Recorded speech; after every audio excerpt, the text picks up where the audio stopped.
Баршаңызға қайырлы күн. Бүгін сіздермен Айжан.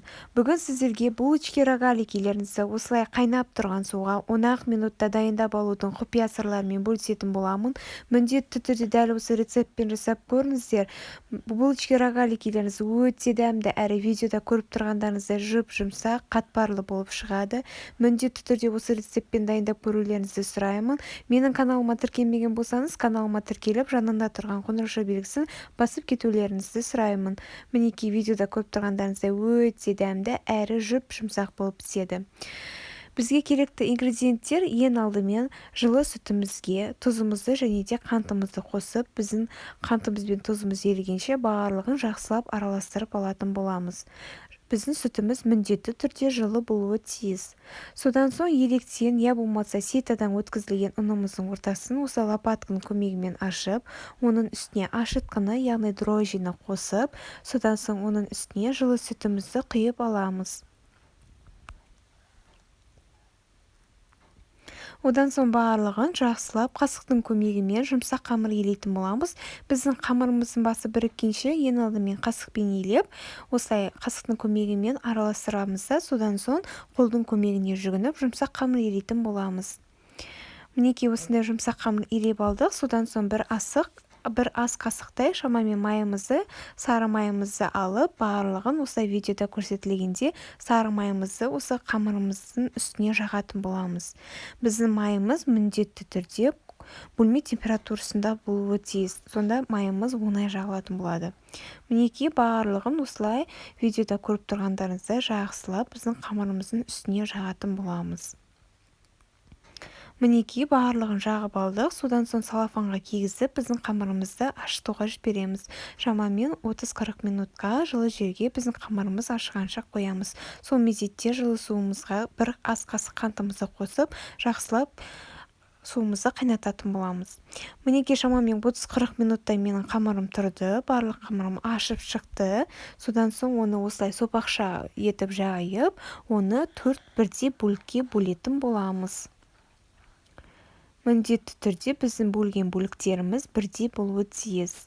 Содан соң видеода көрсетілгенде оны домалақ тәрізді етіп осылай пішінін келтіретін боламыз. Мінекей видеода көріп тұрғандарыңыздай. Оған ұн жағудың қажеті жоқ. Біз қазір тағы да үстіне май жағатын боламыз. Біздің бөлінген теңдей 4 бөлікті қамырымызды осылай домалатып қолымыздың көмегімен жасап алатын боламыз. Көріп тұрғандарыңыздай біздің қамырларымыздың мөлшерлері бірдей. Шамамен көз мөлшерімен бірдей етіп осылай кесіп алыңыздар. Ал ендігі кезекте шамамен бір шай қасықтай майымызды осылай үстеріне жағып, барлығын үстіне қойып шығамыз. Содан соң қазір видеода көрсетілгенде барлығын жасайтын боламыз. Біздің майымыз, айта кететін жағдай, біздің майымыз міндетті түрде бөлме температурасында болғаны дұрыс. Мінекей достар, көріп тұрғандарыңыздай майымызды алдыңғы жағына, артқы жағына, барлық жағына жағып, осылай қолдың көмегімен дөңгелетіп формасын шығаратын боламыз.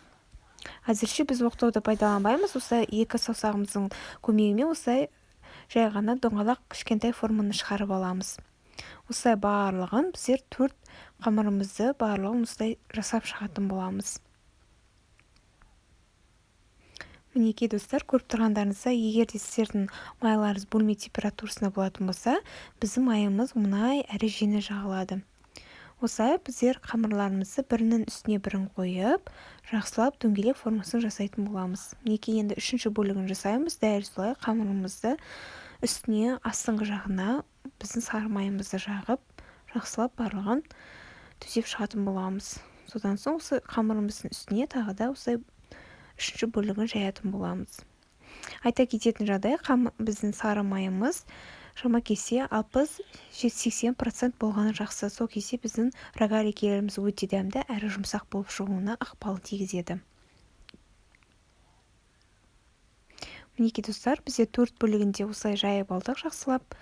Ал ендігі кезекте оқтаудың көмегіне жүгінетін боламыз. Оқтаудың көмегімен осылай доңғалақ етіп, барлығын жайып шығатын боламыз. Бұл кезде ұнды пайдалануды қажеті жоқ. Ұн пайдаланбаймыз, өйткені біз жаңа алдыңғы астыңғы жағына майымызды жаққаннан кейін ұн жағудың қажет етпейді. Осылай достар, көріп тұрғандарыңыздай өте жұқа етіп біздің қамырымызды доңғалақ формасында жайып аламыз. Мінеки достар, біздер доңғалақ формасында барлығын жайып алдық. Ендігі кезекте біз рогаликінің формасын шығару үшін осылай барлығын кесіп алатын боламыз. Видеода көрсетілгендей кесіп алыңыздар. Менде шамамен 10-12 штуктай рогалики шықты. Сіздер өздеріңіздің қалауларынша кесетін боласыздар. Мінеки достар, барлығын осылай жақсылап ақырындап кесіп шығамыз. Менде 12 штук рогалики шықты. Ал енді кезекте рогаликінің формасын шығарып орайтын боламыз. Осылай барлығын орап алдық. Көріп тұрғандарыңыздай жақсылап, енді суымыз қайнағаннан кейін қайнаған суымыздың үстіне осы рогаликилерімізді саламыз. Рогаликилеріміз аздап пісінеді. Онда тұрған ештеңе жоқ, одан қорқып уайымдамаңыздар. Содан соң 2-3 минут пісіргеннен кейін рогаликилерімізді алып, пергамент қағазымыз үстіне қойып, шамамен қызарғанша 30 минутта духовкада 180 градуста пісіретін боламыз. Мінеки біздің рогалики булочкаларымыз осындай өте жұмсақ болып пісіп шықты. Міндетті түрде осы способпен пісіріп көріңіздер.